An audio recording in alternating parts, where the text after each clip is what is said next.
ఘనంగా అయ్యప్ప స్వామి 48వ అంబలం పూజ మహోత్సవం.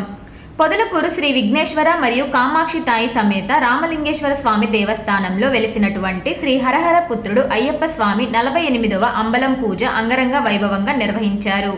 దేవస్థానం శోభాయమానంగా అలంకరించారు.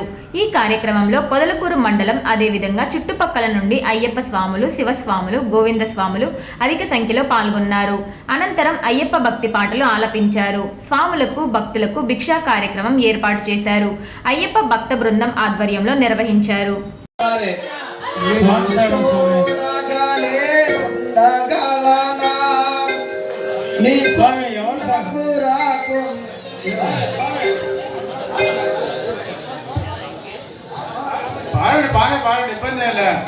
స్వామి నేనుండగలనా నీ కొండకు రాకుండా